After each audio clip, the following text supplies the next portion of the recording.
Kopogore mano, jotend dinde e kaonti ma Isiolo okwayo piny owacho mondo otim lokruok ne paro mar chik mageto medo osuru e pacho ka mondo kony koro oganda jo Kenya masani yuago pek mar ngima.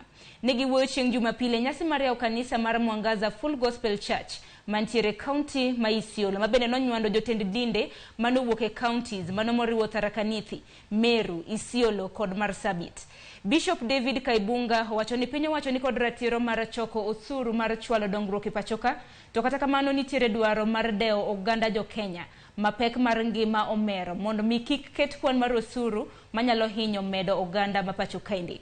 Bishop Kaibunga owacho ni oganda jo Kenya osebedo ka kalo e kinde matek ahinya kotenre gi kech.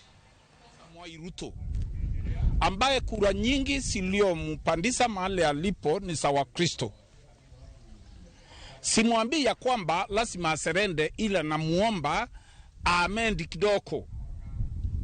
Aonekana ya kwamba si eti kile aliokichika ana sehemu ya kuachilia. Achangie mchango wa amani. Achangie mchango wa kufanya raia wa kawaida. Hii ambao tunaita katika kampeni tuliita watu wa kiwango wa chini, tukasema bottom up, ili apate kuwainua wale angalo aingie afanye investment kidogo kwa ile bill ambayo iko katika parliament. Hii ni jambo imekumba especially eneo hili letu la Isiolo. Wale wengi watu tulio na wao eneo hili ni wafugaji, mali zao siliisha juu ya kiangazi na ukawa na ugumu sana juu ya mapato.